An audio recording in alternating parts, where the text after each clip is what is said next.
herself, so we get interacting that way. So Blessing has introduced herself, and the next person I can see here is Taiwo Adebulu. Over to you, please. My name is Taiwo Adebulu. I'm the head of fact check at TheCable, a digital newspaper. And basically, I do fact checks. And sometimes I do development stories and investigative reports. And I'm also based in Lagos. So you then call the next person. Oh, what's the next person here? So I call on Zainab.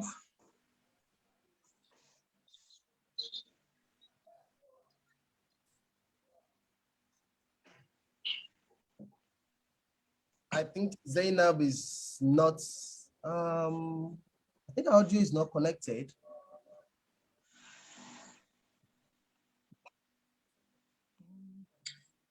Okay, so I think Loiusa, yep, should go ahead.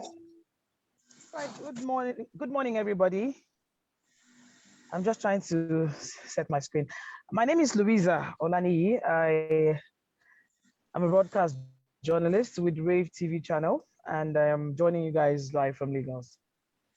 I'm actually at an event. I had to run into the car to get this done. Sorry for any echo or noise at the background. Hi. Thanks for the commitment, actually. Okay, so you could then just call on the next person. So we keep it running like that. After introducing yourself, call on the next person to do the same. Okay, who's after me? Blessing. Okay, you're Blessing.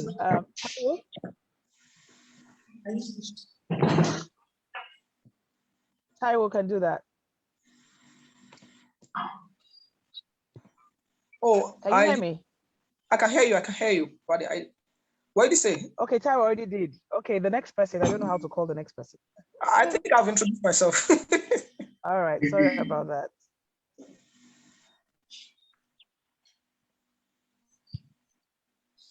So here I have Anthony John.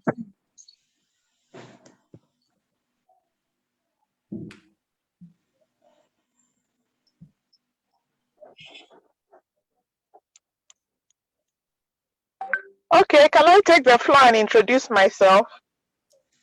Please go ahead, madam. Okay. I'm Miriam Menkiti. I'm the Executive Director of Women Information Network. It's a women rights organization, media focused and based in Enugu. We work with women and girls. And currently we have some projects that we're, working on with women with disabilities in Enugu State. Thank you. Interesting. Thank you so much. So there's a comment in the chat box that hope the introduction is not going to take so much time. We have enough time allotted to that in the agenda as much as I'm aware. So I think we're still on point, and so we're still very much fine. Samuel Odusonya. Yep.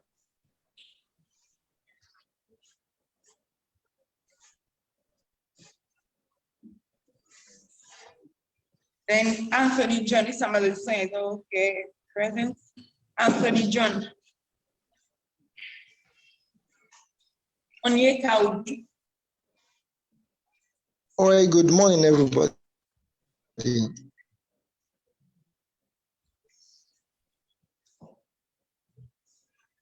Go ahead, please.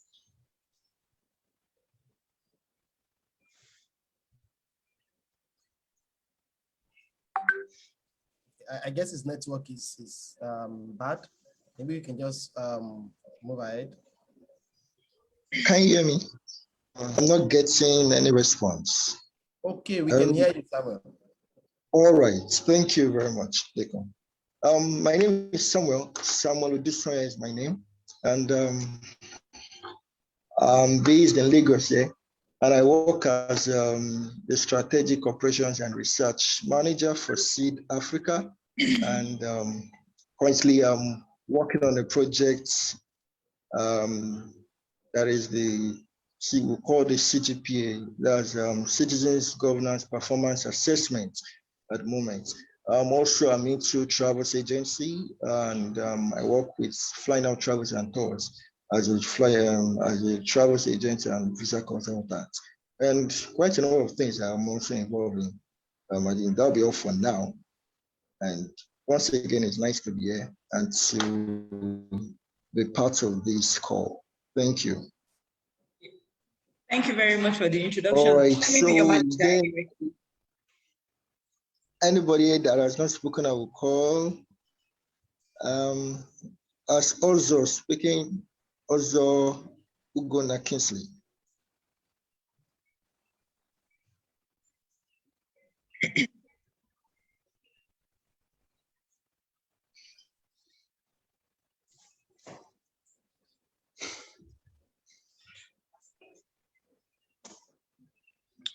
I think Onyeka we can do. We're sure our network. Onyeka we can introduce yourself.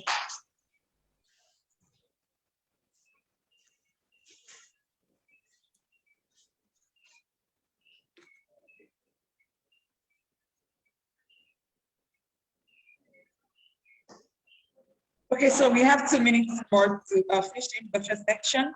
And I think SiidAfrica, Timipere, Allison, you can just unmute yourself and then introduce yourself. So would you want to go for SiidAfrica or me? Either of you can just try it. Oh, okay, Please let me go first. Yeah, my name is Timipere Allison. I am head of programs at the Center for Democracy and Development, CDD West Africa. We are based in Abuja. So thank you so much, everyone. Yes, thank you very much.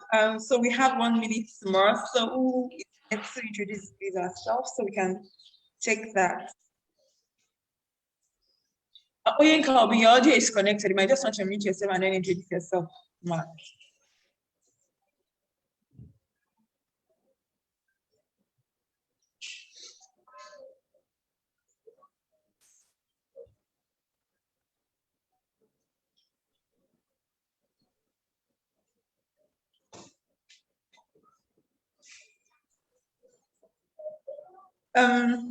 Okay, so it's 10:10 already. It is Saturday morning. In as much as we're here and participating in this session, we should also be time conscious. So everything goes on effectively and as planned according to time, so we don't waste anybody's time. And so we also don't lose attention span. And so right now, I would want to hand over to Olamide Konlawal, the team lead of SiidAfrica, who has gathered us together for the Africa Reformers Dialogues to give the opening remarks into the session. Olamide, over to you. All right, good morning, everybody. How are we doing? My name is Olamide Konlawal. By the way of introduction, I am the team leader for SiidAfrica Initiative for Youth Development. This is a team of young people who had come together to provide solutions to issues in Nigeria, in their grassroots, in their communities, and we hope to see an extension of this to the whole of Africa at large. So SiidAfrica is a non-profit initiative that leverages on information and communication technology to drive youth development through engaging governance, through equality and social justice in a corrupt, free society. So I also work with Women Advocate Research and Documentation Center, WADC, as a program officer and also as a monitoring and evaluation officer. So for this particular gathering today, which is called Africa Reformers Dialogue, this was created as a way for us at SiidAfrica to bring together opinion leaders, bring together thought leaders to share their thoughts, to share their experiences, to share their opinions about different issues that affect youth in Nigeria. How can young people in Nigeria, in Africa at large, how can we play active roles in bringing about development in Nigeria, bringing about development in our small communities? So this is the online version of what we do with young people at the grassroots. So we tend to do this every month to bring about discussions on major issues and how we can interact and also learn from opinion leaders, basically to our young audience, our young followers, and our young team members. So this is why we do this. Now, for the topic before us today, which is the role of media in nation building.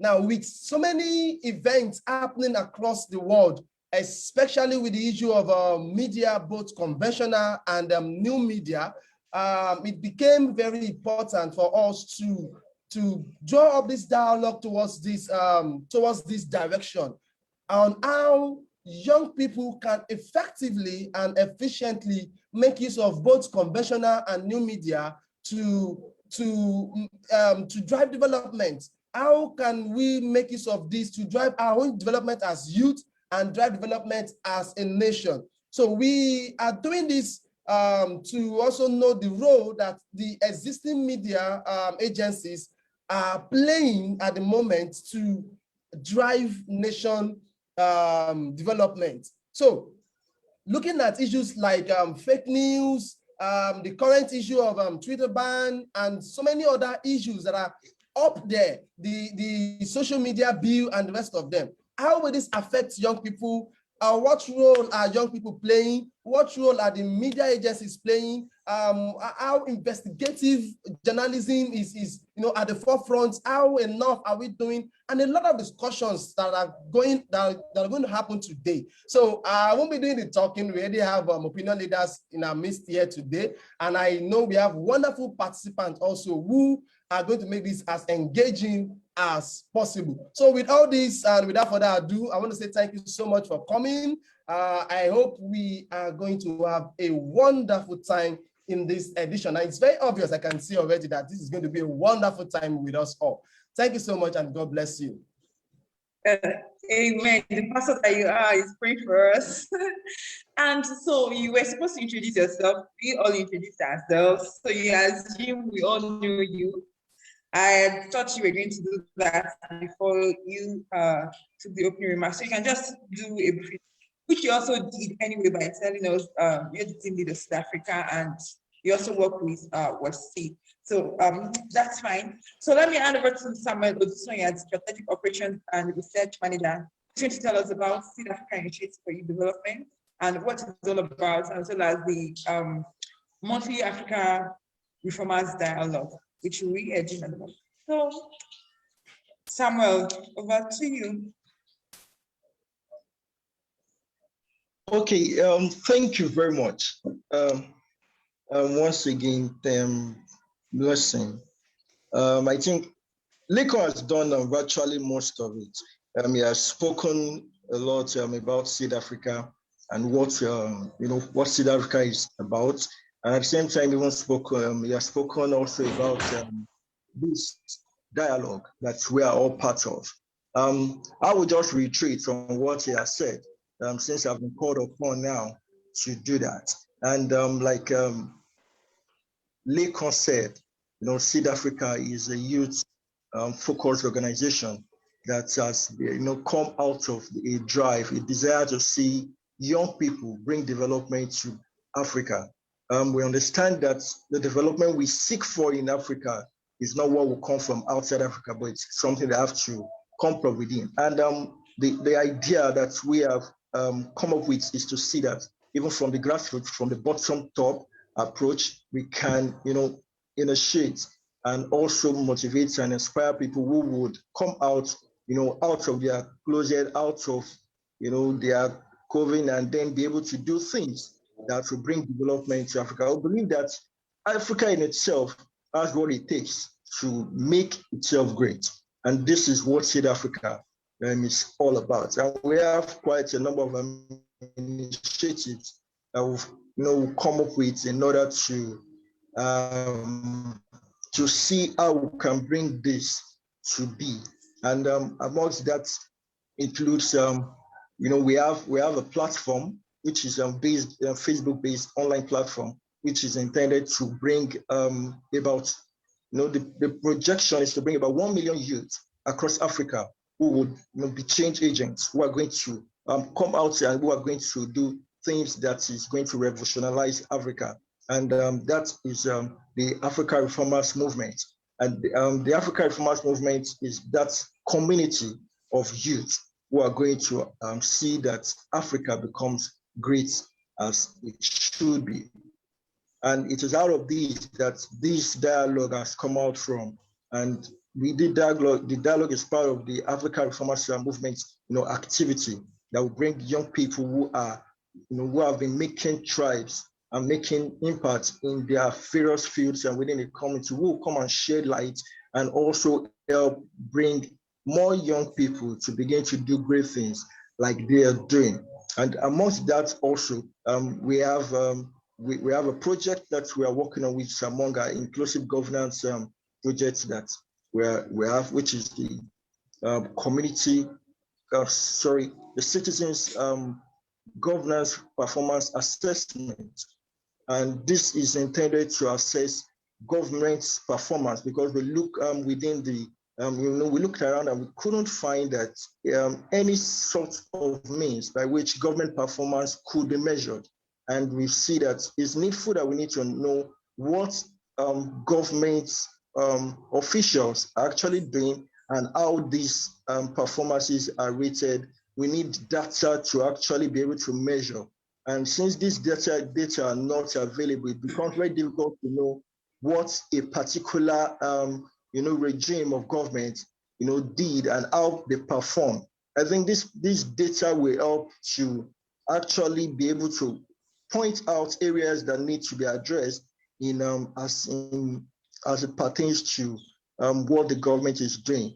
And it is the citizens that will be responsible for this. We're bringing together the citizens who will be part of it, bringing about opinion leaders who are part of it, and focus groups will also be part of it, and a lot of groups within the citizen will be part of these assessments to make it realistic. And we'll be also looking at the media agencies also. The news that they put forward, the reports they put forward will also be used, as well as indices that are being put forth on a regular basis. So it's actually very holistic in order for us to develop data that will be used in assessing government and government performance. And there are also some other projects which, if we can visit the SiidAfrica website, SiidAfrica.org, we'll be able to get more details about the initiatives that SiidAfrica is.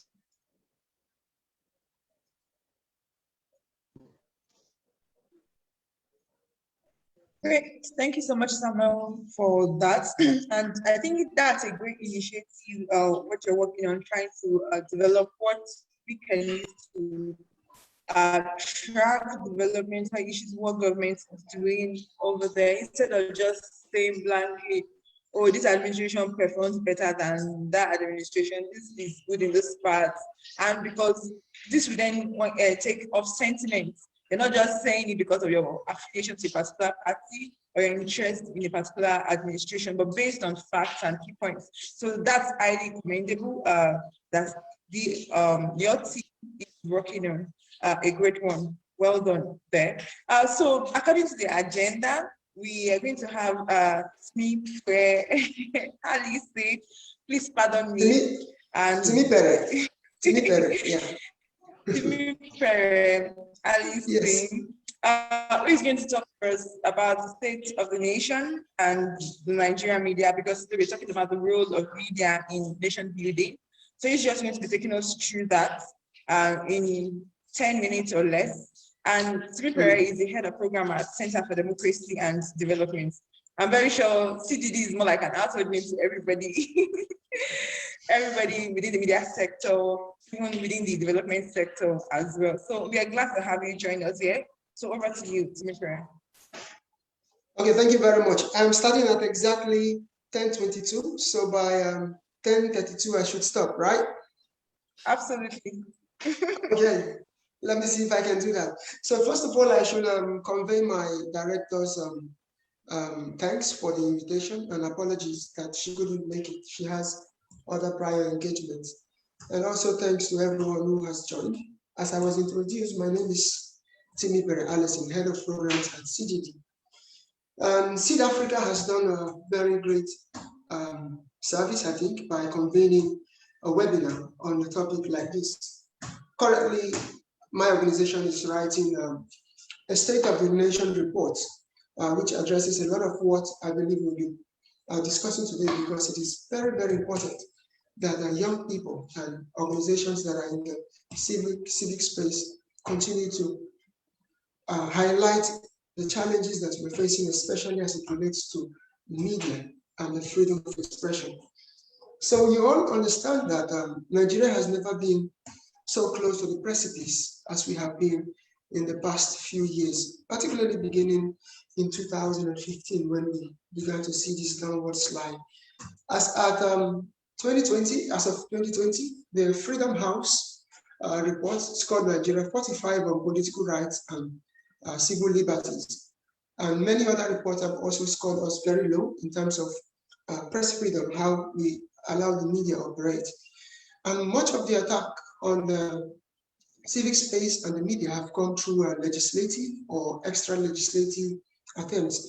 The extra legislative attempts, for example, the recent suspension of Twitter by the government, which was in every measure a petulant reaction to criticism, because you have a government that has become extremely oppositional and intolerant of critics, and majority of the criticisms have come from the media. Given their role in a nation building, it is now troubling that we are beginning to see some of these attacks come even from the presidency.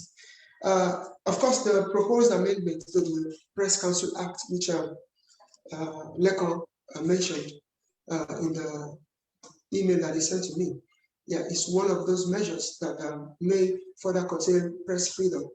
And of course, there have been so many other legislative attempts that have not particularly targeted the media, but they have been like a wholesome measure to target young people, to target civil society organizations, to target the media. One of such measures is the frivolous petitions prohibition bill, which was introduced, I think, in 2017, which would have gagged both the civil society, gagged media, gagged anyone who would speak up against government or politicians. But thankfully, due to continuous advocacy, that bill was killed in the Senate. But then the cyber crimes law came up. So after every effort to fight some of these frivolous bills, a new one would emerge that combines all of the qualities of the former one. So the cyber crimes law, though it appears like it's going to help us fight cybercrime, but currently it targets free speech, it targets media practitioners who are easily charged for cyber stalking politicians or the government. And then, of course, the protection from internet falsehood and manipulation bill, aka social media bill. Remember, a lot of media practitioners have now moved to social media, which is the in thing, it is the conventional. We should be calling social media the conventional media.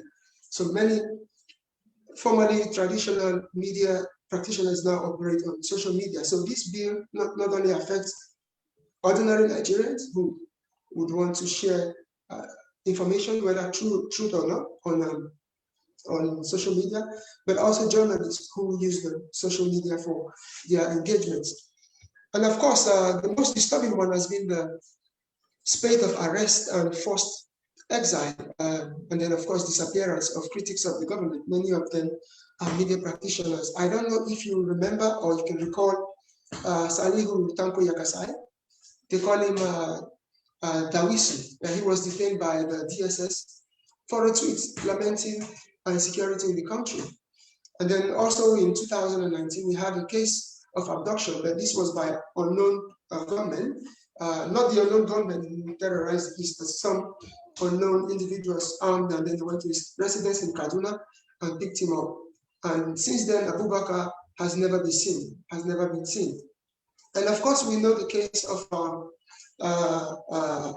Jaffa, who exposed alleged corruption by Governor Ganduje of Kano State. We saw what happened. Jaffa is an investigative journalist whose role, I think, was to help us identify challenges and help us build our nation. But he was ordered to report to the authorities. He refused, his life was under threat, and then he had to go on exile. And then, of course, Agba Jalingo. Agba Jalingo is, for me, one of the cases that everyone should continually speak about. He is the publisher of the online news online news platform called Cross River Watch. He was charged for disturbance of peace and treason by Governor Ben Ayade of Cross River State. So such attacks on media practitioners, if seen together with the attacks on civil society, because we also have our own challenge with the system. The civil society regulation bill is always there. Government is breathing on their shoulders also. When an organization like CDD gets very critical of government, you begin to see some of these reactions. We can say the same about so many other civil society organizations. So while we look at the role of media in nation building, it is good to also not look at it in isolation, because many times what we do in nation building is complementary. But I know for today the focus is on media. And my conclusion will be that we have had a vibrant media in Nigeria. Remember the fight for democracy and the actualization of democratic administration. The current democratic administration in 1999 was largely due to the effort of media personality. Many of them were in Nigeria, writing against the government, participating in protests and revealing issues that would make the military uncomfortable, while some did so from exile. So we have had a very vibrant media base, but since this democratic experience, I think we've been seeing increasing attack on the media, and then unfortunately that has been having a toll on the media space. Only a few, how many minutes? Yeah, 3 more minutes. Only a few months ago, we saw how the Communications Commission slammed fines on radio and television houses and maybe newspaper houses for allowing certain groups to speak or publishing certain things that were considered inappropriate. And this is often without recourse to the law or opportunities for these media organizations to come and challenge that decision. So they're forced to pay hefty fines, and all these, I think, are intended to guard the media. When the media is guarded, then increasingly we allow autocracies to thrive. We allow for conditions that will not support nation building. So thank you very much. I think I'd like to stop here because I know there will be a panel discussion where some questions will be asked, and I'll be happy to answer any questions in that session. Thank you very much.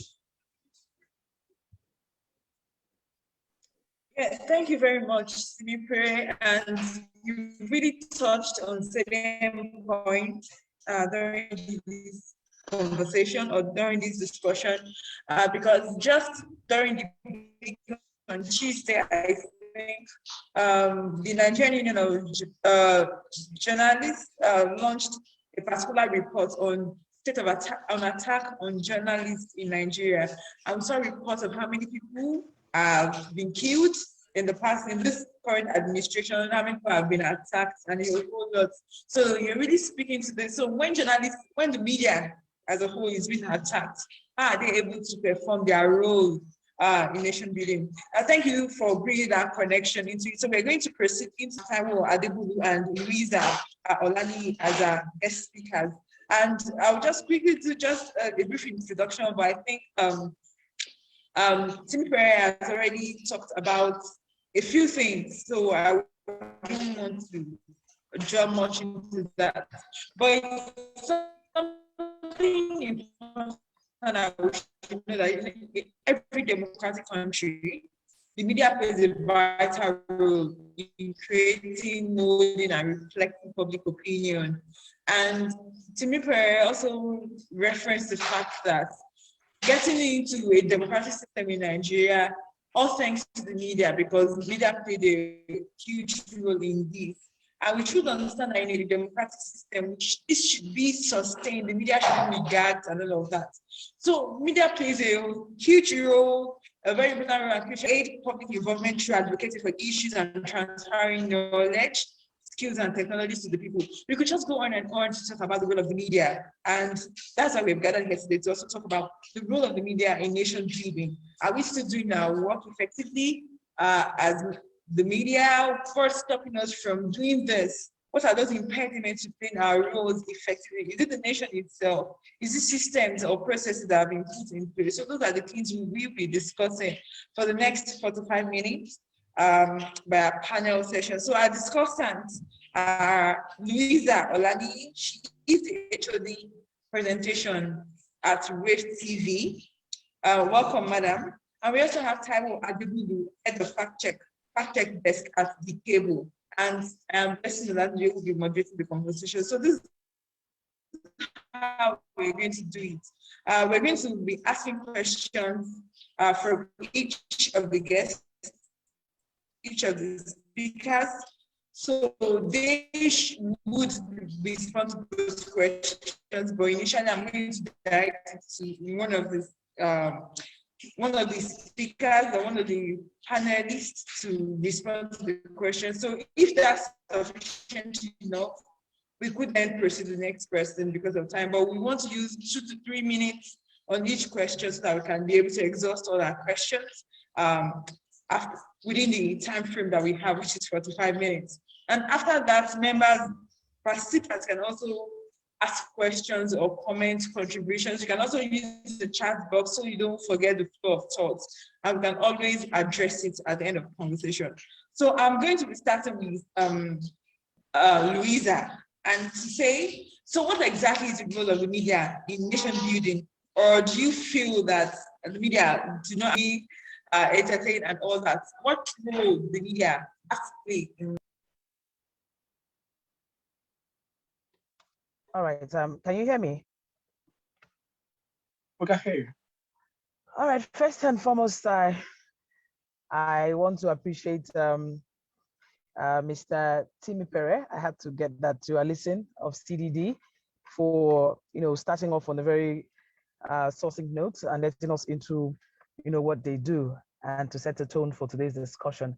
I also want to appreciate SiidAfrica for the opportunity. I must say, as young minds, you guys are doing an amazing job. As the greater part of nation building should start with the reorientation of our younger generation. And I'll say you guys are doing a fantastic job. Thank you very much, Lawal and his team. And it's a pleasure to be here this morning. And now back to the question, what exactly is the role of media in nation building? Like she said, I am Loiusa Olaniyi. I run a daily breakfast show on RaveTV channel. And of course, having to... my question. Can you hear me?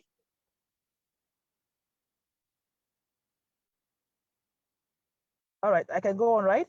Yes, please go ahead. I think it's the network. Okay. Now, the concept of nation building itself, it's multidimensional. Please go ahead. Yeah, it's a multidimensional process, and it addresses various components simultaneously. It takes into account the various historical and geographical perspective of the country in question, noting the peculiarities and diversities of its cultural ethos, including its socioeconomic, political structures. And like Nigeria is a very peculiar country. And then nation building entails unifying the peoples within a state, so it remains politically viable in a long run. Now, the primary objective of nation building, I was trying to put 1 or 2 notes together, is to make a violent society peaceful. Security, food, shelter, and basic services should be provided first. And then, of course, economic and political objectives can be pursued once these first orders are met. Now, for us as media, in any democracy, the media often plays a critical role in creating and molding and shaping and, of course, reflecting public opinion, which is why it's often called the fourth estate of the realm. But like you ask, what role is the media playing in nation building process, especially in a very fragile state like Nigeria? Our first speaker spoke to us about how we are at a precipice, and it seems that the center will no longer hold, and things are really falling apart. No doubt, the electronic print media and until recently, social media indeed playing the most powerful tool, role in shaping the perceptions of individuals and nations about every major national and international issue. They also reflect the quality of nation discourse and priorities. So a serious appraisal of the content and form of media can help in gauging the intellectual, moral, and social standard of a nation. For example, I go into the studio every morning and I talk to people about what is happening around. Your idea of what is happening in the polity will also help shape that. So I feel as being a member of the media, being a reporter, being a producer, putting out content there, to people every day, we play a very vital role because people take what we say, take what we talk about, sometimes hook, line, and sinker. And if you are not putting up the right information there, you might just, be causing chaos. I mean, we hear what people talk about what happened in Rwanda started from a little content from a radio station. And that, of course, resulted to the amount of catastrophe that we saw happening there. So a heavy responsibility resides with those who own the media houses and newspapers and the ones who work in the background preparing programs, analyzing and commenting on national issues and international issues in both the newspapers, the electronic media, and even until recently, social media handles. So for me, in summary, in a tense atmosphere like what we have now in Nigeria, the media is an eye to reality. And if we fail or fall short of our responsibility, it can either make or mar the polity. I'll stop here and of course allow my colleagues to continue. Thank you very much. Thank you very much, Loiusa. Our content can either make or mar the country, but we are all focused on nation building. So we would ensure, or after this conversation, further commit to promoting the nation. So Taiwo Adebulu, your 2 cents, like my colleague would always say, on media as having a role to play in nation building. For me, I do tell people that possibly the media is the most powerful industry in the world. Yes, the media can set the world on fire in 5 minutes. The media can cause a third world war in less than 2 minutes. Now, let me use this analogy of a senior colleague of how powerful the media is. So he said in the celestial world, the media is going to be the only important job, maybe according to religious beliefs that at one point in the time that everyone will go to heaven, whatever it is. And he said that when we eventually get there, the only industry or the only people that will matter most are journalists, because people in hell will want to understand or want to know what is happening in heaven. People in heaven will want to know about what is happening in hell. So it will be so important that we need to do our jobs and send information across. Now, I still have to say that the media is the watchdog. Sometimes people say the media does the work of information dissemination and all that. But for me, it's the 21st century and we've gone beyond that. The media is like the watchdog. And when they say we are the fourth estate of the realm, it's because we are the lifeline of democracy. Now, at one point in time, where I work at TheCable, we realized that we are so powerful that if we do not take that job of being a watchdog or being an influencer in the society, if we don't take it strongly, we might deviate from our primary aim.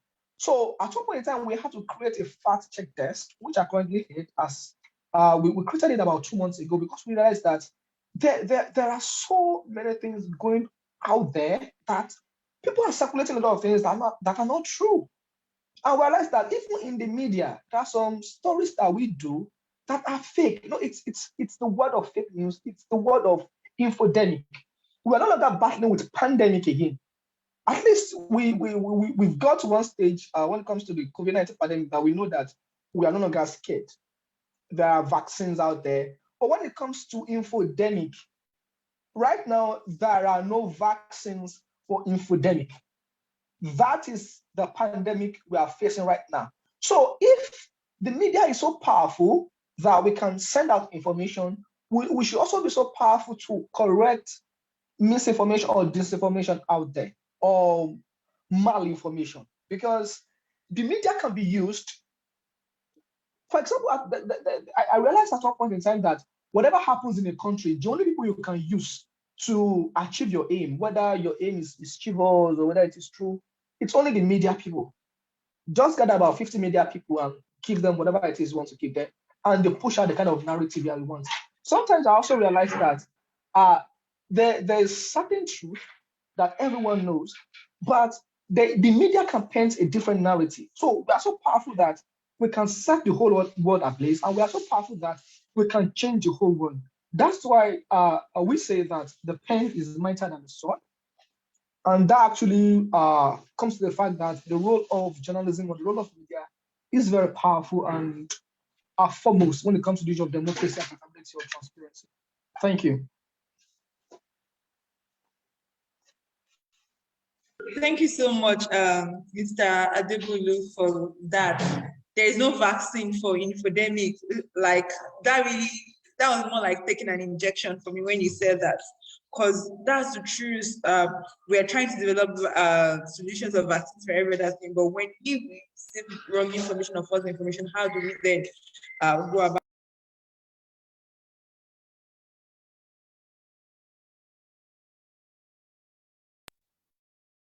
What you said, which I was trying to take notes, was you talking about saying we are so powerful, as media, we're so powerful that we can set the whole world ablaze. And we're also so powerful that we can save the whole world. I hope that's exactly what you said, and that's not fake. So I'm not being captured. Yes, I said that. Okay, great. I just want to be sure I got the right perspective. So that talks about how important the media is as a tool. Going to the next question, Mr. Timipere, just be ready. At any point in time, I could just throw a question at you. So I expect you grab it like that. So the next question would be to say, how would you assess the performance of the media in Nigeria, of the duty imposed on it by Section 22 of the Constitution to at all times uphold the responsibility and accountability of the government to the people? Would you say you're satisfied with the media's performance in this regard? If you are satisfied with the performance of the media in this regard, you could tell us why. And if you're not, you could also tell us why you think the media has not been doing this. So the questions will then go to Mr. Taiwo, Loiusa, and Allison, to the three of you. So I will be starting with the ladies first. Loiusa, to you first. All right. First and foremost, before I go into the question, I just want to go back a bit on what Taiwo said. If I'll be reporting in out there in the afterworld, I'll prefer to report from heaven anyway. So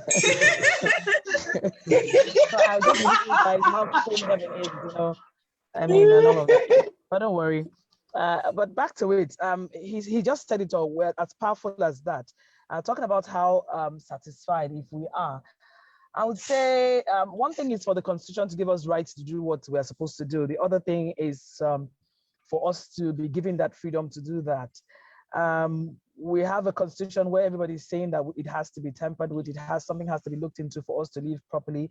And while we're still struggling for that to be done, the government seems to be very interested about amending what has to do with our freedom, which of course, I'm happy that bigwigs there, the veterans are talking and they don't want that to slide, because if it happens, it might just be taking us years backwards to what used to happen in the military regime. So how have we fared? I would say kudos to some media houses that are doing fantastically well.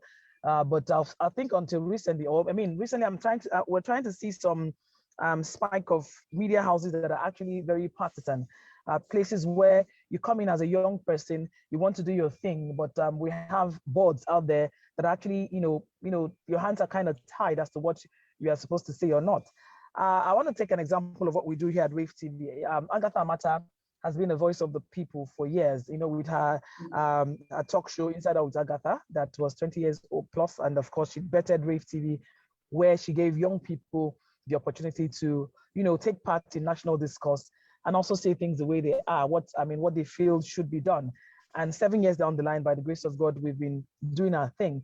And I would also want to shock you that sometimes we sit out there and want to say things the way they are, and we get calls, having to, I don't want to use the word shut us up, but for the want of a better word, that of course happens sometimes. We see some people, getting so partisan, getting so one-sided, and not doing what they're supposed to do. The pen is supposed to be mightier than the sword, but I dare to say that these days, maybe some pen are mightier than the sword, and some are not as mighty as they should, be, because we're operating on some sort of double standard. But like I said, I mean, we have a role to play in nation building. And if we're shut up, we might not just have, that hope. Like they say, the judiciary is supposed to be the last hope for the common man. And we see the judiciary being compromised. What then is the hope of the common man? If we're supposed to be the fourth estate of the realm, saying, of course, after the judiciary, executive, the legislature, we're there to ensure that things are done to put them on their toes.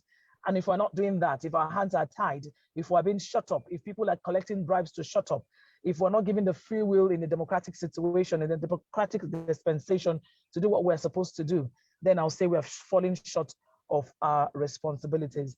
Now we have a lot of, I call it the promotion of groupthink and hate speech, where some people tend to want to push some certain narratives devoid of what is supposed to be.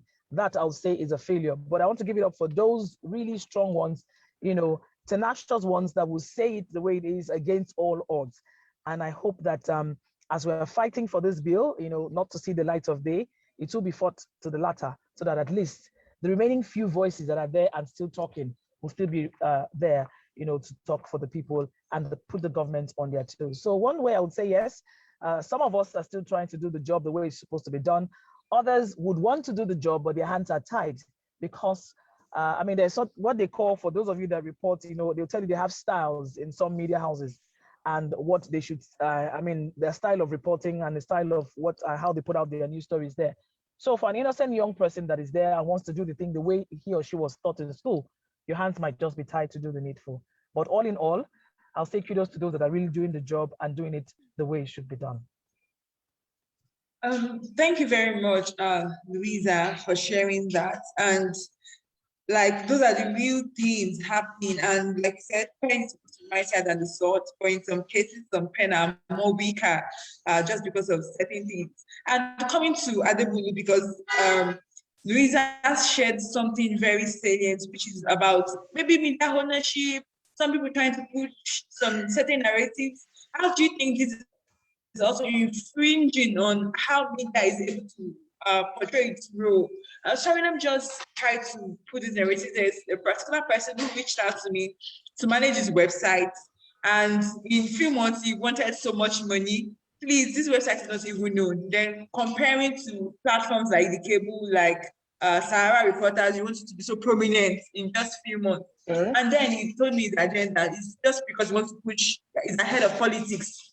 So that the website is so known, by the time he's trying to push up political issues and political agenda. Of course, when I realized that was the point, I had to then step down. You won't use me to have some political agenda. But how do we then do this? Someone like that would go to another person who aligns with this flow of thoughts and using the media to push some certain narratives that he believes in. And we are seeing that playing all around in different organizations, be it print, online, or broadcast stations. So how do we see this interfering with the way the media is supposed to play its role in nation building? Taiwo, over to you. Yes, I wanted to mention the issue of media ownership before Louisa mentioned that. Now, you see, media itself is an offshoot of politics. Media is an offshoot of politics. That is why most of the time you would see media ownership coming from a political angle, coming from big wigs in politics. Right from time you would see political parties, let me say, creating newspapers. You would see, let me say, interest groups coming up with newspapers. So, well, the media itself is an offshoot of politics and interest. Everyone wants to push their interest, but we're now in the 21st century. We are advocating for independent media practice. That is why these days, when you see newspapers like online newspapers like TheCable, Premium Times, or Star Reporters that are owned by private individuals that are not politicians, we tend to push out more independent stories. We tend to push out stories that some people want to kill. And that is what we call investigative journalism. So not until we talk about more, let me say, liberal people coming to the media or own media houses, we'll still be battling with the fact that narratives must be controlled. There are certain newspapers that if you take your stories there, they will tell us, oh, no, we can't use this. These are person. If you take certain stories from maybe Southwest to a newspaper, no. It doesn't align with our interest. If you take a story concerning one, maybe a political party to some newspapers, they will tell you, no, these are people, these are funders. Then after media ownership, let's talk about funding again. Funding is another thing. No, every business survives on funding. We can't shy away from the issue of money. Now, when you thrive or when you survive on advertisement, there is nothing you can do. There is less you can do. For example, I do a story for a particular newspaper, and it happens that the story is against one of the biggest advertisers. There's this high possibility that the story won't be published because they will say, how much is my salary? How much is your salary? What's your problem? Your salary is possibly maybe less than 100,000 a month. This person is bringing an advert of maybe this big company is bringing an advert of about 3 million every month. Why should we publish a story? We have to, this is business. We have to run our business. So we look at the business side of journalism and say, that's why these days, those newspapers that can push ahead and do good journalism, they're the ones that have this kind of, let me say, the ownership is not based on politics. Number two, they have independent funding from maybe non-governmental organizations, non-profit organizations from the US, UK, maybe MacArthur Foundation, maybe DFID, maybe so many organizations out there funding newspapers that want to do good journalism. So if we do not talk about the issue of media ownership, if we don't talk about the issue of funding, because we have to pay journalists as well, and you have to pay them well. Because if you are not paying journalists well, we'll still return to this particular discussion. Because if you do not pay journalists well, you cannot tell that journalist who has a family, who has a responsibility, that he should not go somewhere to take money and disrupt the truth. He needs to survive. The journalist needs to survive. The media house needs to survive. So in a bid to survive, we've started killing the truth. So for me right now, I'm still not impressed with what the media is doing, but we are getting there. Not impressed, but I know we are getting there because I've seen for the past maybe 3 or 4 years that we've seen the influx of funding in Nigerian journalism. We've seen fantastic stories. We've seen fantastic investigative reports. We've seen fantastic fact checks. For example, if you expect me to travel to Borno, travel to Yobe, travel to Enugu, travel to Port Harcourt to investigate a story, you can give me 50,000 naira. I need huge funds to tell such a story. And the fund must be so comfortable. I'm not saying it has to be huge. It must be so comfortable that if I'm offered some money, I'm able to say, no, I'm okay. My conscience is going to kill me. So I can't take this. I have to say the truth. So the issue of media ownership is there. The issue of funding is there. Those things are some of the challenges that we are facing. But I think we are getting there. With the issue of independent journalism springing up everywhere, with the issue of maybe newspapers taking a strong stand, I think we are getting there.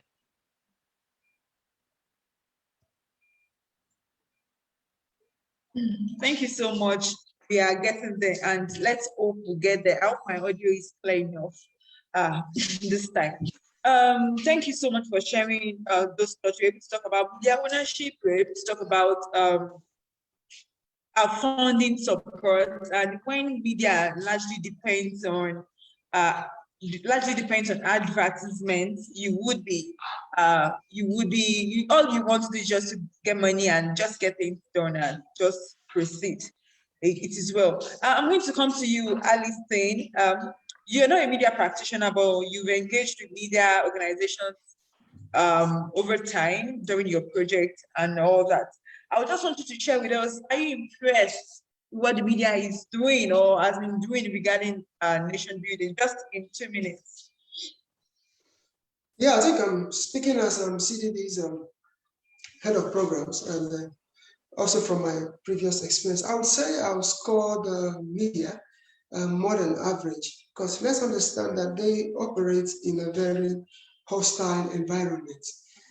Media practitioners have to go through a lot from the government, like Loiusa mentioned, Taiwo also mentioned. The government is always breathing on the shoulders of media practitioners and even media houses. So there is an atmosphere that is not so conducive, but nonetheless, they have tried.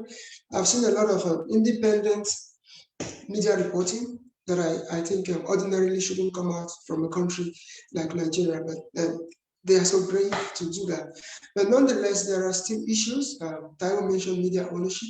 I think we have seen too many partisan media houses and journalists, but I think those partisan issues also have to do with the broader Nigerian experience. So it is not just the media. In daily lives, how we associate the churches we attend and all that, you see a lot of partisanship. So the features that we have in Nigeria tend to reflect in the operation of the media space. But so far, I think I've scored them more than average, given the peculiar environment that they have to function in. Thank you so much, Allison, for sharing that. And it's good to know that someone from outside the sector is scoring us above average. Quite interesting. So I would go to the next question now and targeting it specifically to Taiwo, who, because he's the head of fact check at TheCable, and it's about fake news. How has fake news further led to the not so pleasant state of Nigeria? We would also appreciate if you could share specific examples with us. Talk to us. Maybe you've had some time to fact check some information that are not real, or maybe some information here that are fake, or at some point in time, some people have been able to use the media to push some negative narrative, which has further affected the country. But let me also put it in perspective that there is some information that they're not necessarily, they're not fake, but because it doesn't suit, it doesn't come in, it doesn't promote the agenda of a certain sector, they target fake news. I would just want you to then tell us more about this time. Okay. Now, to begin with, the level of misinformation, or let me say fake news, that we are dealing with is massive.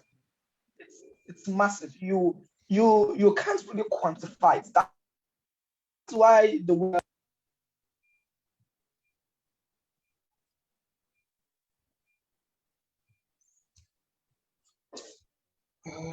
Can't hear Taiwo.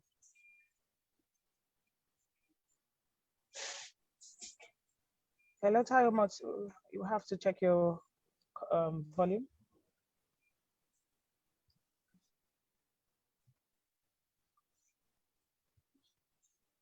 Could be his connection. Taiwo, can you hear us?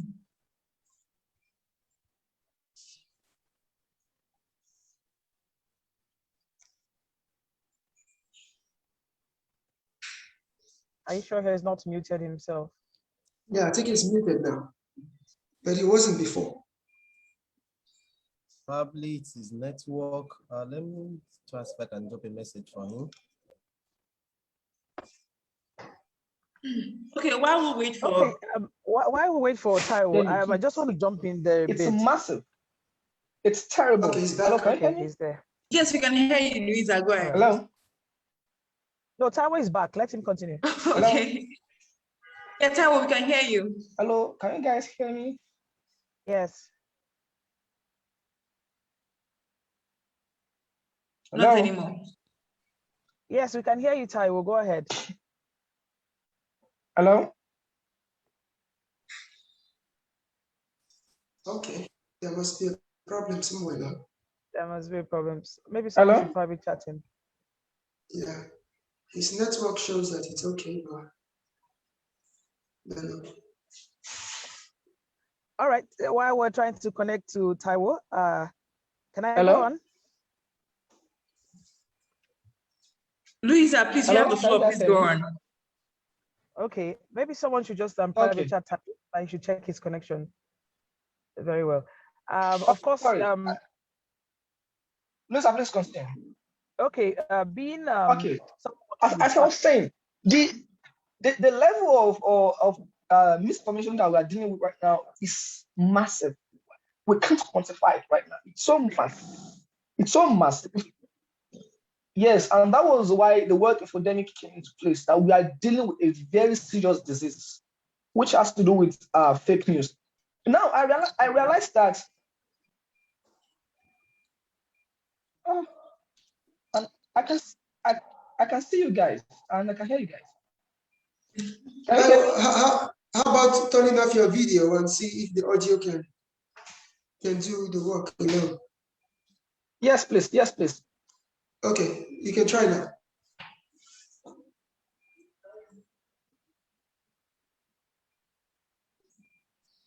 Okay, can't hear him. Blessing, I think maybe you should just go ahead while I try to reach out to him privately to see how we can settle this. Okay. Okay, it's just an issue of delayed network. All this is he's saying now, I think I could see his lips reading some minutes ago. So Loiusa, please go ahead. Fake news.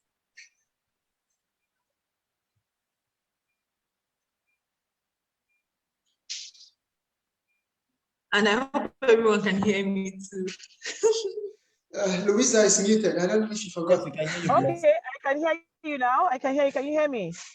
Yes, loud. Yes.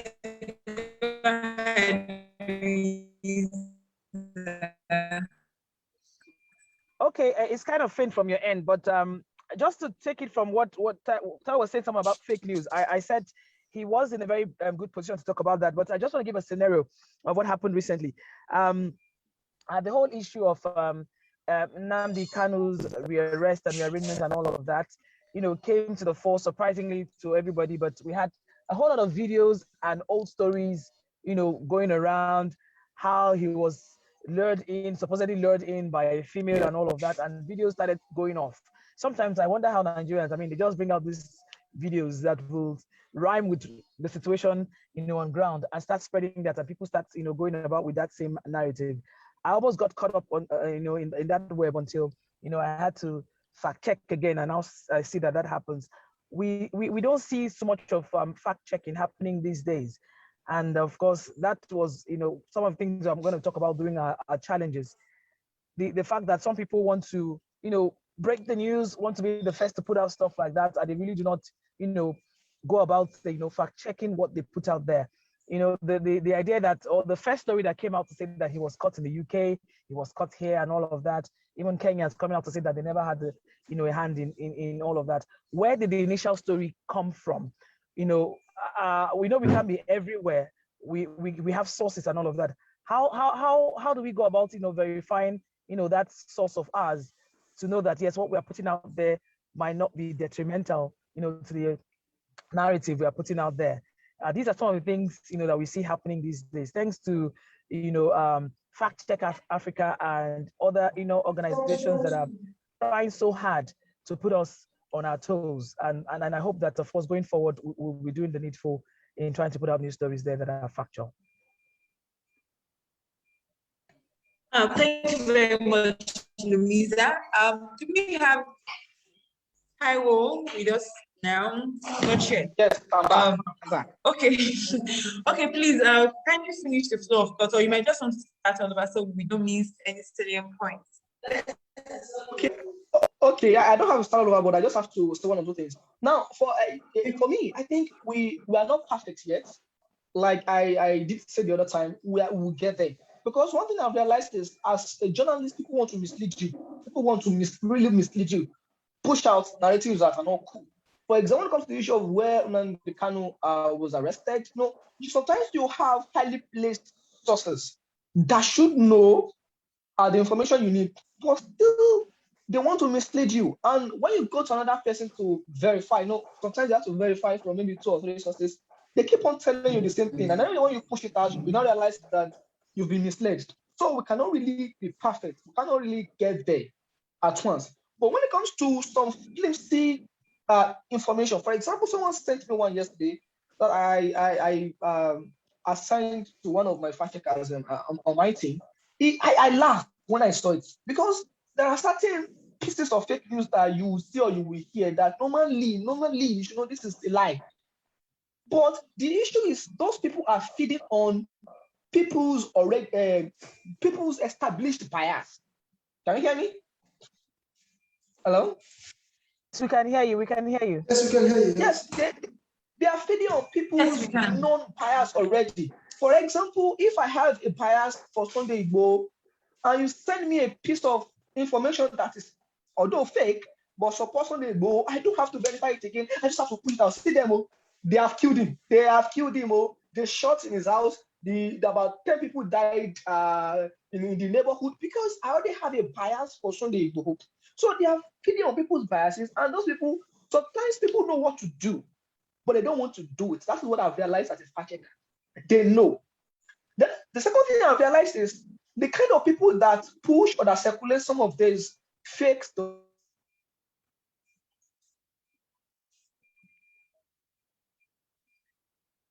stories, master's degree, PhD, exposed people who are well traveled. The kind of fake news they will send you, and they will say that, look at what is happening here. And sometimes I'll feel like,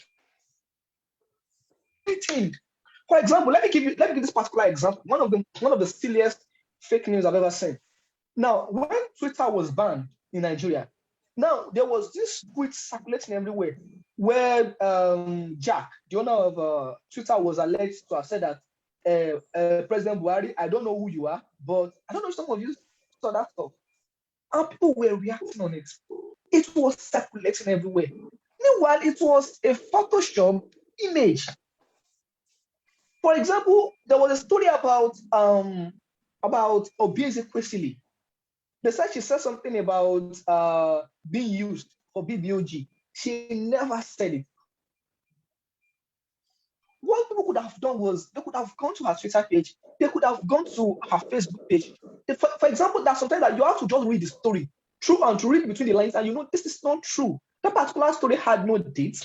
The day she said it, it had no place, no location, and how you should question some things. But what I've realized about Nigeria is it's a diverse society, different cultures, different people. This region fighting this region fighting that region. This community fighting this community, this religion fighting this religion. And so people are taking advantage of that to feed people on their biases. They already have the bias, and they know it may not be true, but they don't want to fact check, they don't want to verify. They just want to move on with that information and let everything just scatter. So it's a massive stuff. The misinformation out there, the fake news out there is massive. As Nigeria continues to experience one challenges culturally, ethnically, security-wise, people continue to push out stuff to alter the truth, to alter the main narrative. So it's becoming massive every day. We are trying to control it as fact checkers. For example, there's sometimes that we fact check and people still come and tell you that no, fact checker, it is not true. What the other one is the truth. There's nothing you can do about it. You can't force people to believe what you said. But the issue is we are trying our best to fact check some of these stories for posterity's sake. So anyone who goes online to check whether that stuff is true, at least they should be able to see a material that says, no, this is not true. Thank you. Okay, thank you very much, Taiwo, for sharing that people try to fit on people's biases, and which is true. And oftentimes all this fake news also do not necessarily emanate from, let's say, news organizations. It's just because everything you see here, you see on Twitter, you see on WhatsApp, you see, oh, it's from the media. And there was a recent, I can't remember what the picture is about, but has like a tweet from the Punch. And then it was when Punch newspaper on Twitter debunked that this is not from us. We don't know anything about it. So there are people who try to spread fake news just because they want to get fit on people by others. Sometimes I wonder, what do they stand to gain all of this, like we are? We're running out of time, but yes, we're still on point. So I would want us to take this question. We've talked about it earlier. I just want us to maybe take a keen look, an in-depth look into it, because there have been numerous regulations.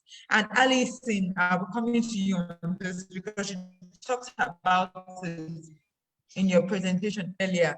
There have been numerous regulations and attempts which have been hindering the freedom of the press. For instance, we thought we won the war against social media bill, not until we found out all of a sudden we just saw that Twitter has been banned. So when we thought, oh, there won't be social media regulation in Nigeria, but another way, the other way it came in, finding media organizations by the NBC, all of those things just coming up and just starting, and a media organization will say, I don't want to say this, I don't know what's going to happen next. So do you think all these regulations in a democratic setting, do you think they are affecting the media in performing its role of nation building? Is that question to me? Yes, please. Okay, thank you very much. Yeah, before I answer that question, let me just quickly say CDD has a very strong fact-checking system at our organization. So I invite you to go to cddfactcheck.org to see how we have been working on fact checks, and we've done a lot. But I agree with the speakers that it is quite a challenge. Yes. So please, I would invite you to see. Thank you. And then to the question, the regulations that have been coming from government, I think, shouldn't happen in a democracy. There should be more freedom rather than less. And that is something CDD is working really hard on to make sure this trend does not continue.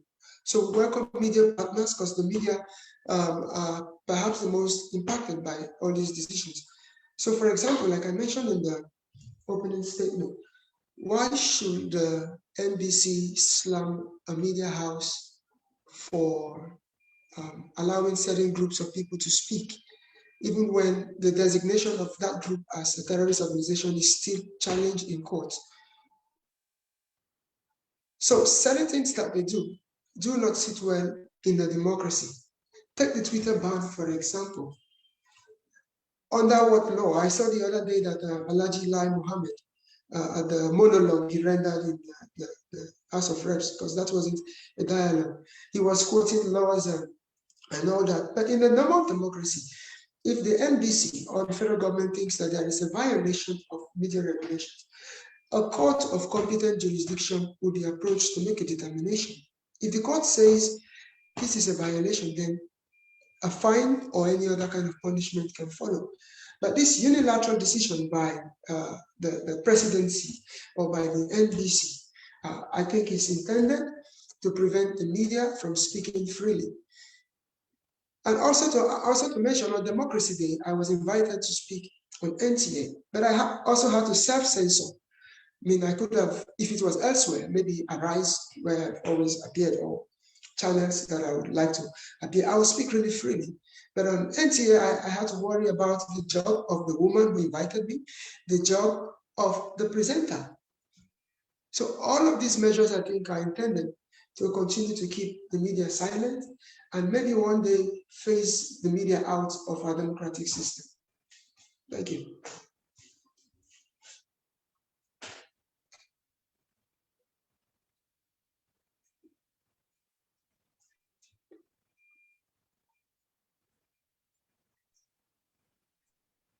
Well said, well said. Okay. Blessing is disconnected because I don't seem to see her. Okay, I think she's back now. And I reacted from the other sector, from the other side.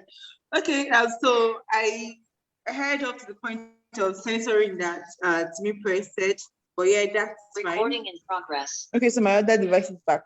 But yeah, that's fine. So we'll go to the next question. Thank you, Timipere. But yeah, that's fine. So we'll go to, and the question I'll be asking next is so this will be more like the last question, this panel discussion. How do you think the media sector in Nigeria can be repositioned to perform better and more particularly contribute effectively to nation building? We've raised a whole lot of challenges. We've talked about funding support. We've talked about regulations, unfavorable regulations and laws, even in a democratic setting. So all of those things, how do you think the media can reposition itself to be able to contribute more effectively to nation building? So I'll be starting with Loiusa, then to Taiwo, and to Allison. All right. When we have all of the challenges spelled out, of course, it's just having to flip the other side and understanding what needs to be done for us to move on. Taiwo said something about how some people that even know you tend to give you fake news so as to fit in or suit the kind of narrative they want to put out there. But again, the issue of who brought it out first, who breaks the news comes to the fore, because you want to, be seen as, the whole rat race of saying, okay, I actually broke the news and everything, and you won't take out time to really, really investigate to know how true that is. And again, on the flip side, investigative journalism is very expensive and dangerous. He made mention of the Jafars and, Agba Jalingo and the rest, and of course, the kind of issues they're having up until today. I mean, till today, it's glaring that even the whole Governor Ganduje, it's as if that issue is swept under the carpet, and those that even brought it to the fore might even be facing some serious challenges. The likes of Silva saying, having to speak on NTA, you have to self-censor because you're afraid of the person's job, and a whole lot of stuff like that. So I think for us to be positioned to do our job, it also boils down to what the media houses are doing themselves. How do they recruit? These days we see people that want to, speak, with all of the accent. Those are the kind of people that you want to take. Some people really do not care about professionalism. Again, it's about, the fad, having to speak all of the phoneme. Sometimes you tune into some radio stations and you're like, okay, it is well. Why that is what people want. Well, we tend to throw away professionalism to the wind and tend to put out what we want. These are some of the challenges that we also have. And the fact that, yes, funding of the media is also key. Imagine someone telling me after a breakfast show on Morning Wave that I've been fined 5 million because I spoke wrongly. My dear people of God, all my salary in how many years is not even up to 5 million, so to speak, on the lighter note. So I want to keep quiet the next time. I just say it, the way it suits me and just move on. But of course, the conscience there will not allow you to do that. So all in all, I want to think that we should go back to the days of professionalism, where things are being done. The media should be independent. Taiwo made mention of how some of the very strong, damning stories come from people that operate independently, But funding of this stuff too is not easy. Sometimes we tend to run diesels for 24 hours because there's no electricity. And of course, it's owned by a single woman. All of these things. So, also rubs off on the remuneration that comes at the end of the day to these journalists who are taught, at least you and I know, that we're not supposed to take brown envelope. But these days, maybe even white or green can pass on a lighter note, so a whole lot of stuff staring us in the face. Only those with passion for the job and that really want the good of the nation at the end of the day, that have it at heart, might want to stick their neck through and through to get the job done. Oh, thank you so much. You tried to pack so many things in 2 minutes, and I was really laughing out loud here when you talked about we want to hear the sweet voices on radio or on TV and not probably focusing more on professionalism. I thank you for sharing your thoughts there. And Taiwo, what's your take? Yeah, for me, I think we need to begin from the issue of regulation, because as the Nigerian media is operating in a tense environment. Things are not, the policies and the politics are not making things easy. For example, Lisa mentioned the issue of fines. Now, we don't have that particular stuff with online media, because, for example, someone says something, the next thing, NBC, fine. The next day they say something, fine. So there are policies or there are regulations that are meant to guard the media. Stuff like that are in place. So the media cannot just operate when the policies are not fair. But one thing I've come to realize is the fact that the media will self-claim itself. Because I've been in the media for about 7 years, and I started with print. I knew what we had in print, and I knew so many stories that were killed. Yes, the newspapers can kill so many stories. It happens everywhere anyway. So they can kill so many stories. But I realized that at one point in time, when independent journalism and donor funding started coming into the country, the mode of journalism changed. Then we started having cool investigative stories, started having, let me say, stark fact checks that were rigorous. And so many things started changing. Before, there's no way you could have talked about investigative journalism. Will tell you, how would that sell my paper? And in fact, the newspaper that started investigative journalism in Nigeria that really did core of it, it's died. That was Next 234. They starved it of funds and advertisements, and that was how it died. So I realized at one point in time that phase is moving quite fast out of the system. And the kind of phase that is coming right now is a kind of media that is funded independently by international organizations. So these people can do stories that will influence society, that can influence policy. So I think at one point in time, the media will self-claim itself. Even the broadcast industry will go beyond the NBC. That is why they are trying to move the NBC bill or the regulation towards gagging online media as well. They realize that gagging broadcasting is not enough. They realize that there are some newspapers that are online and still doing this kind of rigorous journalism that wasn't that they are not okay with. So that was why they had to, let me say, talk about the fact that let's edit this NBC code. Let's bring out a new bill. Let's see to the fact that we regulate all of them, both online, offline, broadcasting, print. Let's make sure we deal with all of them. But the fact is, this is the 21st century. When they banned Twitter, VPN became prominent. So I think the media will self-claim itself. The media is like a religion. There is no way you try to kill it. It stays in some people. So it will self-claim itself, and it will continue to do what it is meant to do, no matter the challenges. So media house will still do the needed stuff. Thank you.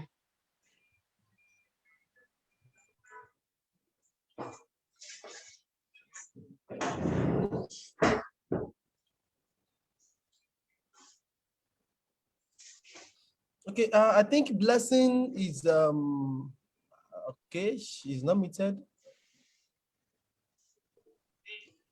She's muted from my end. Okay, I guess it's a network. No, it's fine. So I'm using two devices. So when one, no, it's fine. So I'm using two devices. Oh, sorry for that. I'm trying to use two devices with two different internet sources. So I hope you can hear me. Thank you, Taiwo, for sharing your thoughts on that. So let's go to Allison. You have practically 1 minute just to respond to that. How do you think the media can reposition itself to play its role of nation building? Just like someone outside the media trying to talk to us about this. Allison. Okay, yeah. So even though I have acknowledged that the media operates in a very challenging environment, as an employee in a civil society organization or a think tank, I know that there are deficiencies in the whole media structure, particularly in the organization of many media outlets. One, training. I have seen journalists or people who call themselves journalists but never had any training in journalism. And then they are allowed to go out there. Some of them do not understand the ethics and values of the profession, and then go out there to misrepresent either their news outlets or even the stories that they get. And many of them, since they don't have any ethical foundation, they can also go there to do things that are not acceptable in the profession. But regarding the whole regulatory framework, I think I would like to see media houses increasingly challenge a lot of these laws. Even though there are laws that have been enacted, they should take these things to court. Should this happen in a democracy? Can NBC just find people for airing certain stories and all that. Yeah, they should do more of that. And I think civil society organizations and think tanks like CDD will be very happy to support such advocacy and legal action. Thank you very much. Thank you very much, Allison, for sharing that with us. It's nice. So we've come to the end of the section with all our questions. So we'll then refer to member of the audience who have one question or the other to ask. And there's a question here in the chat box that we want to read for us. Is it a comment? And if you have any question, you can also read, you can send a message on the chat box, or you indicate and raise your, and then you can have this. So we have the next 15 minutes to respond to questions, to take questions and comments. So here is the question from Bemile Oluwatosin. The issue I have with people practicing journalism is that most of them are not even certified as professionals. So there's a serious need for regulations and punishment, especially with online media. I think I would want Taiwo to respond to that. But before you respond to it, there was a particular bill at the National Assembly, Yes. sometimes last year, regarding people who are as journalists, regarding those who are not trained as journalists.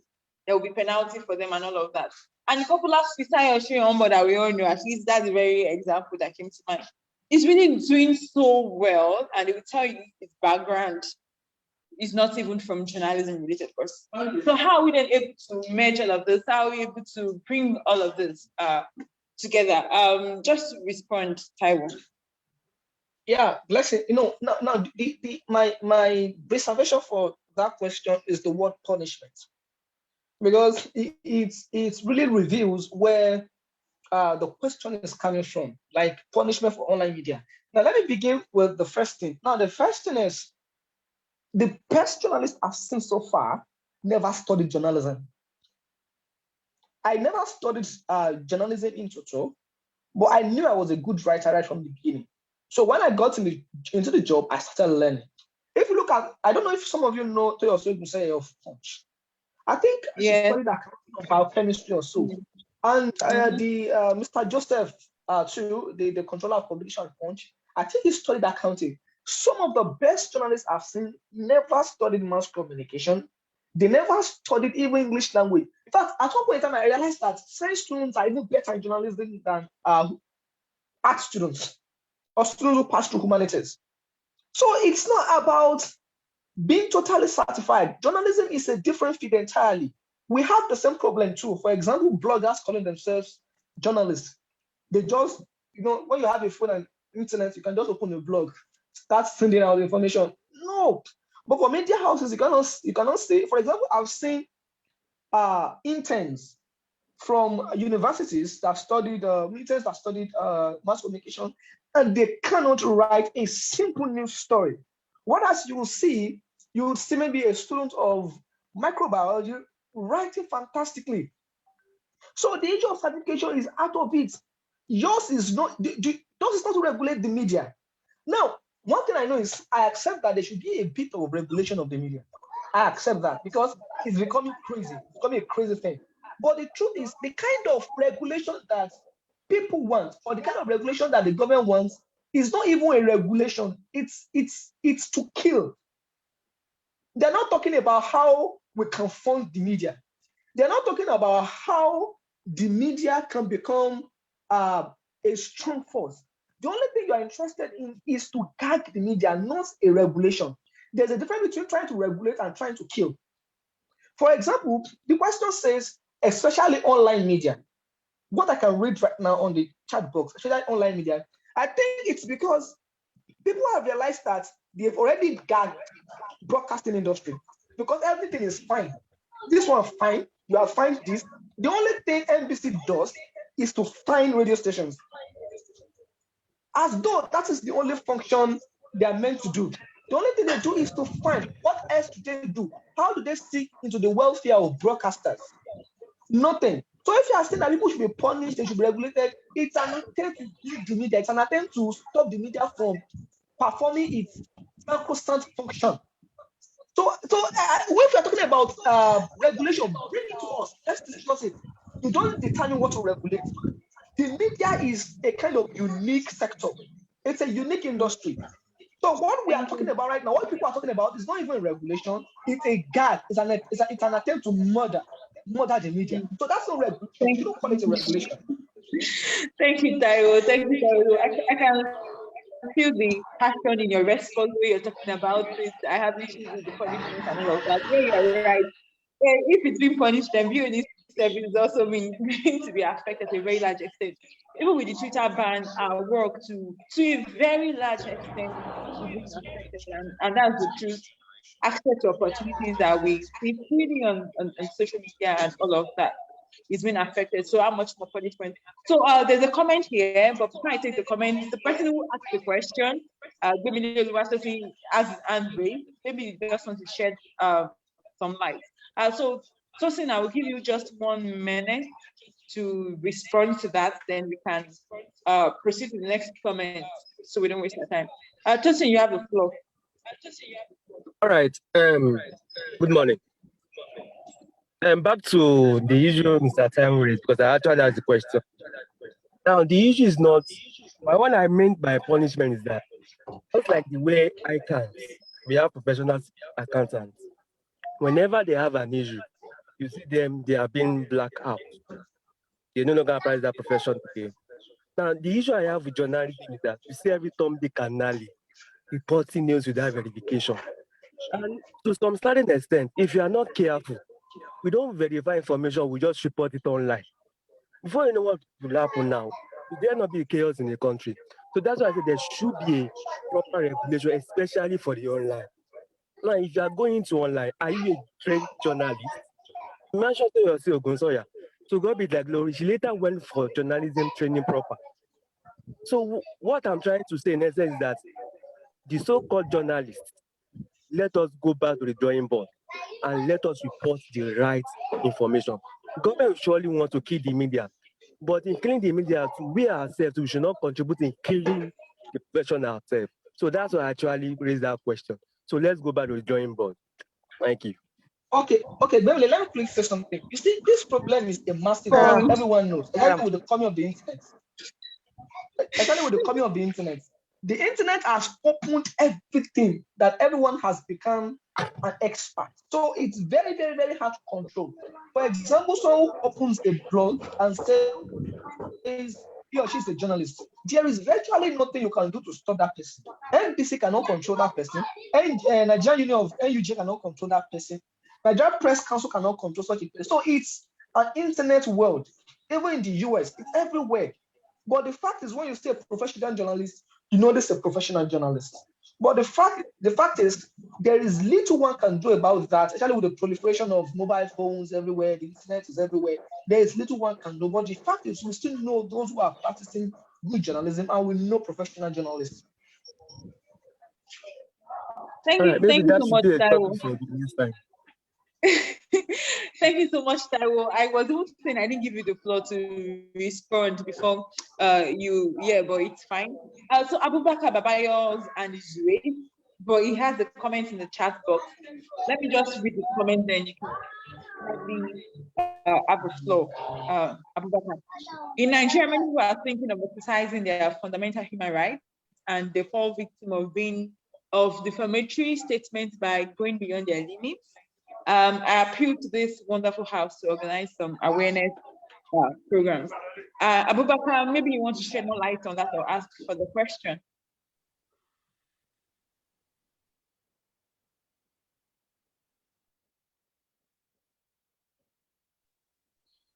Abubakar.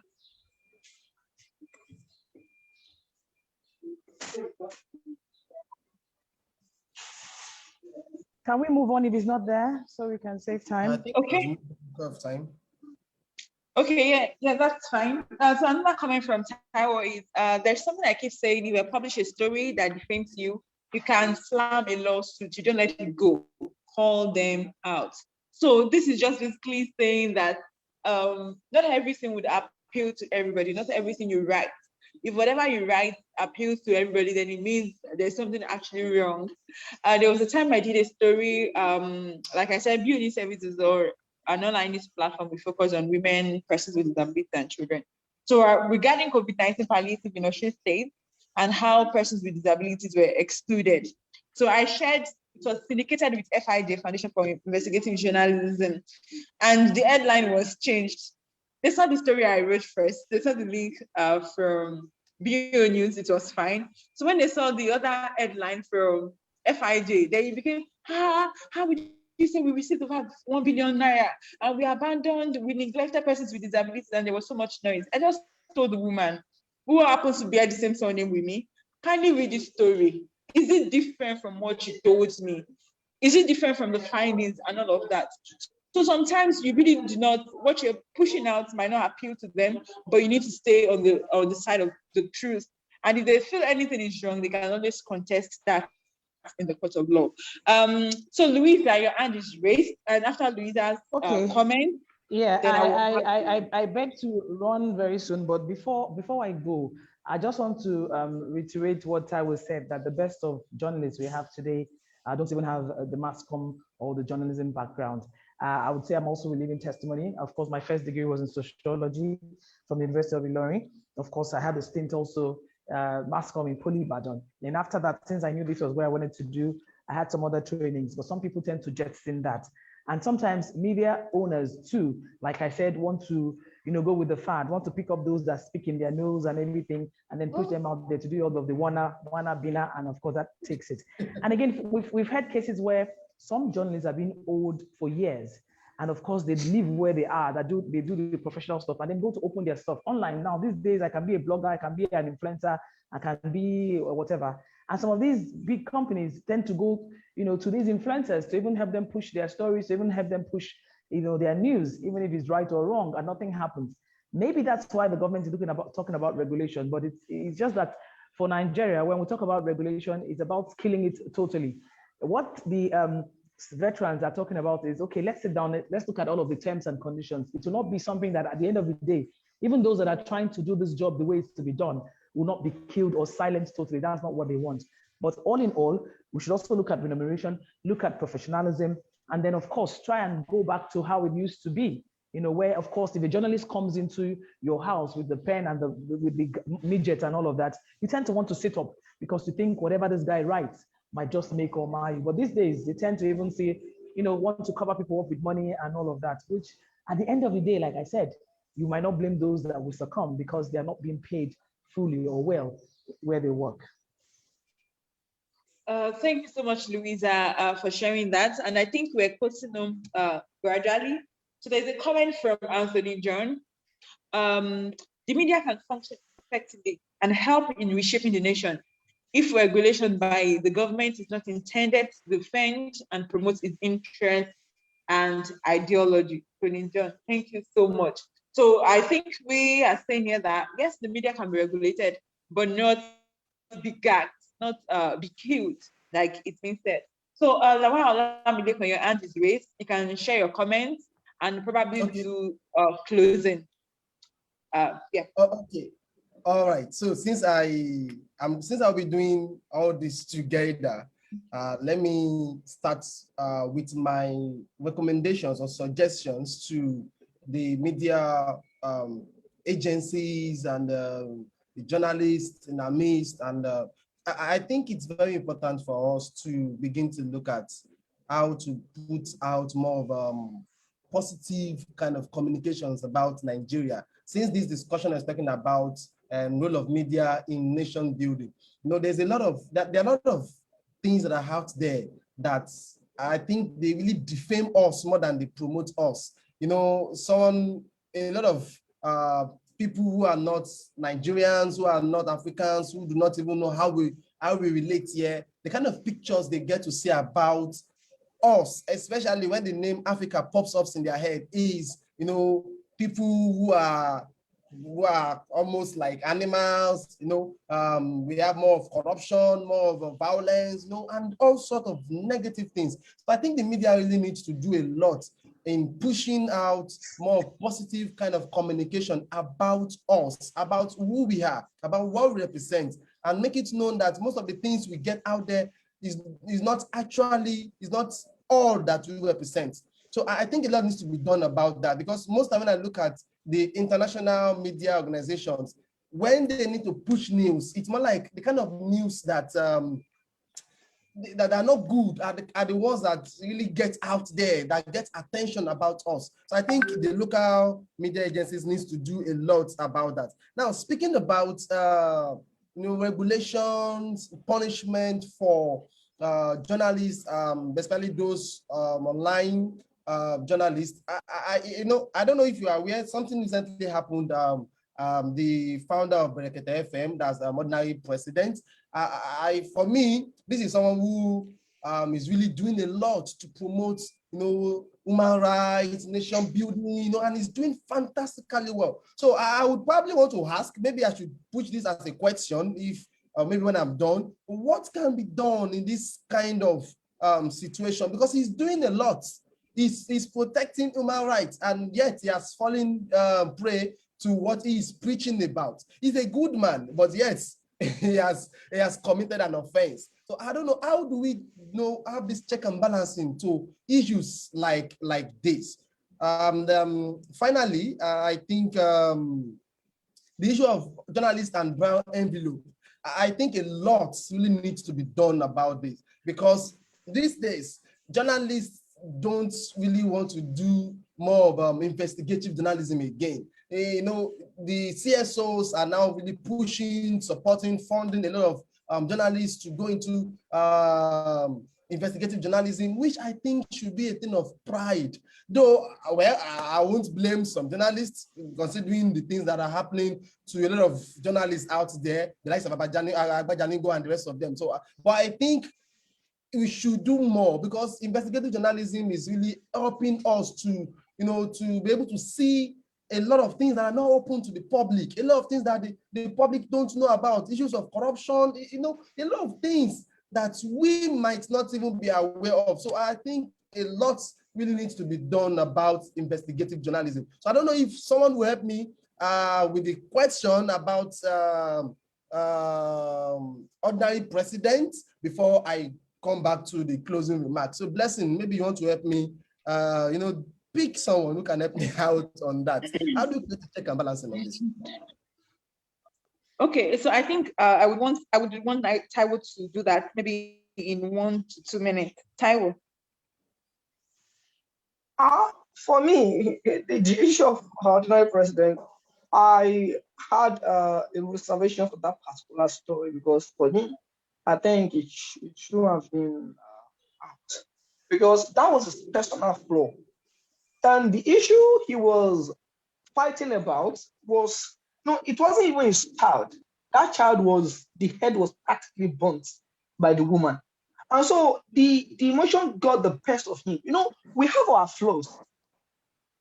We have, and that flaw actually came at the time that he was, he couldn't take it. So for me, let's look at, okay, professionalism is there.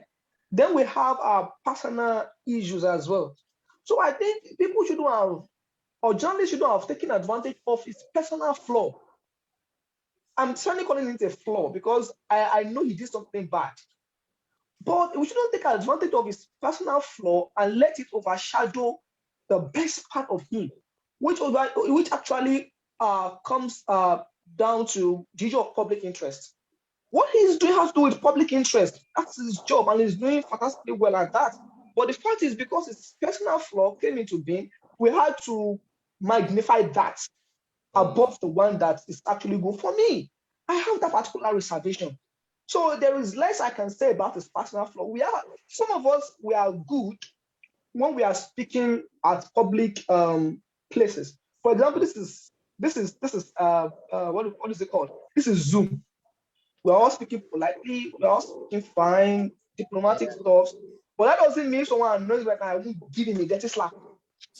But the fact is, you can't read that from my Zoom meeting. You can't read that from my voice. You carry that from me standing in front of 2,000 people speaking about investigative journalism of fact-checking, politely and diplomatically, with flowery words and all that.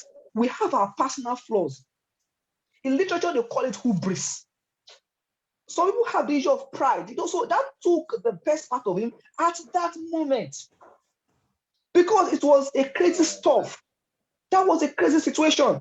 That took the best part of him. Why should we magnify it? That's my problem with that. So for me, that's how I feel about that situation. We should not have magnified it in the first place. Thank you so much. Blessing, can I just do 1 minute on that? Okay. 1 minute, please. Yes, I know he has done a lot, and he should have known that he's a target. That is why professionalism is important. For journalists who are always out there putting fire under the government's bomb, we have to be very careful what we do. That was a case of assault, and it shouldn't happen when you are doing your work. But I disagree with the decision of the government to suspend the radio for a while. I don't know if it's still suspended. The radio station didn't slap the individual. An individual slapped the girl. So there should have been an assault situation and not a ban or whatever on the radio station. So that's just what I wanted to say. Well, the guy was representing the radio station anyways, but it's all good. But a senator slapped someone. Was the National Assembly shut down? A senator slapped someone. Well, we have a country where what is good for the goose might not be good for the gander. That's so that is the point. Well, last word from my take, if I'm giving the floor, is that of course we should know that the media is indispensable for democratic functioning. A quote from President Jefferson once said that he preferred newspapers without government to government without newspapers. So the question now for me is, how often do media organize debates and group discussions about the current political issues in order to enlighten the people about democratic process? We only see some of these debates happening during elections, and of course, that once in 4 years might not be enough. We want to see more of this happening, and of course, challenging the government to what truly is, so that at least when we're fighting, we have a collective fight. You know, when the fine came in, how many people stood up to say this is not going to happen? Did we take a time of protest to say, okay, let's even shut down the whole of, the media for 1 day in protest? That didn't happen. It was a case of to your turn to Israel. But all in all, we hope that our democracy will be democracy indeed, and we'll see the media playing the role that they need to play in pushing the nation forward. Thank you very much. That's my time. Thank you very much for sharing your thoughts. I wanted to share my opinion on the issue too, but I think it's all fine. I can see how we have diverse opinion on this. But what I would just want to say is there are key and salient issues in that documentary compared to the slapping the baby, slapping the woman in that particular video. But yeah, we chose to take the one that is more sensational, rather than those children who are now adults that have been missing for years. And just that anyway. And so we have a few minutes to end the session. Olamide, over to you for the closing remarks. And I hope the responses you got are sufficient. Yes, they are. I actually had to bring that up so as to get people's opinion about that incident. Before I give the opening remark, and let me just read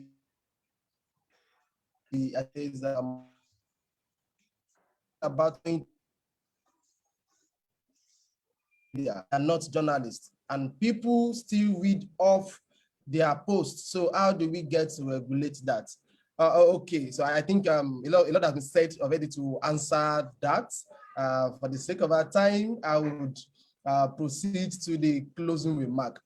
First, let me say it has been an engaging, interesting section, because looking at the participants up to now, we have the same set of people who had been online from the beginning, and we are still here till the end. So it means that this has really been very, very fruitful, and we've really learned a lot from it. If not, I know we would have exited. So thank you so much for staying. Thank you to all the participants. Thank you for waiting till this time. And let me especially also appreciate all our speakers, starting from Loiusa. I hope you won't have to miss a lot from the party, because at the point I was wondering that, oh God, hope you won't miss the major part of this party. Thank you for this commitment. Thank you for waiting all through. Let me say thank you to Taiwo. Taiwo, thank you so much. Thank you so much for being a part of this. You're welcome. Thank you. You're welcome. Yeah, I try to not pronounce the first name. Let me just call Mr. Allison, because I don't want to murder your name.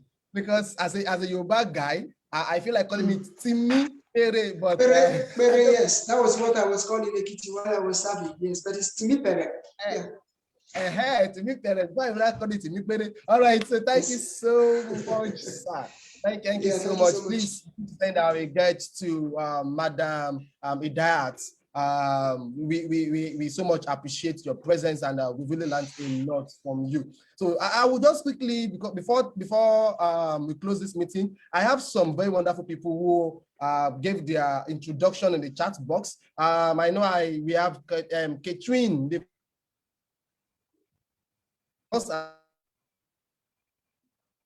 CEO of Environment Initiative, EPPI. That's in Delta. We have Idara, pardon me if I'm not pronouncing your name very well, from Akwa Ibom, Comrade Okonta Emeka from Delta. That's the Delta lead for Follow the Money, and also the founder of Asaba Post TV Online. We have Zainab Umar from Kaduna. Then we also have Fatima Aliyu from Kaduna, Sebastian from Enugu, Tony John from Port Harcourt, Miriam McKinty from Enugu, Abubakar from Gombe, and we have Abisin Udom. So, we have wonderful people here, and we so much appreciate your presence. We have these are quality people. For us at SiidAfrica Initiative for Youth Development, we do this every month. We do this every month. Next month, we'll be looking at the issues of people. Do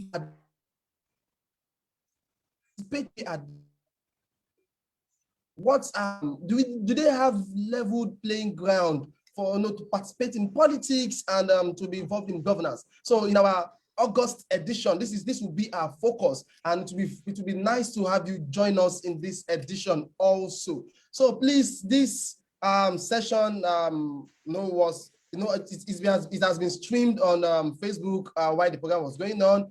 We would have a replay on YouTube. Please, I would like you to follow us at SiidAfrica, SIID Africa, on all social media platforms, including LinkedIn and YouTube. And our website is www.siidafrica.org, where you can get to know more about what we do, how we do what we do, and who we are and what we represent. Also, you can also send us email at info@siidafrica.org. We will be glad to hear from you. Without further ado, I want to say it has been a wonderful time being with you. Yes, this is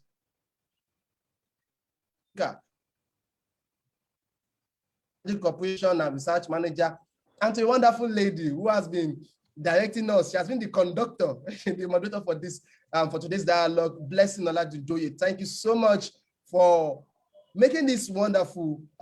It's been a wonderful time with you also. So please watch out for all SiidAfrica. We have a project, like Samuel said earlier, which is called Citizens Governance Performance Assessment. We are currently working on this, and we know hopefully we should be able to get a lot of collaborations from so many organizations here, media organizations here, on how we can do this together. You get a mail from us very soon on what we are doing, how we would be involving you, and probably the roles you might also want to play with us on this. It's all about nation building, all about bringing about data, data that can form, that can be an advocacy tool to inform judgment about how government is performing, how administration is performing, how sectors by sectors, how they are performing, how our government is really performing in terms of different geopolitical zones and the rest. So it's a lot that we are trying to do with this project. I also understand that so so much. 11:50. We 1 minute before 12. So thank you so much.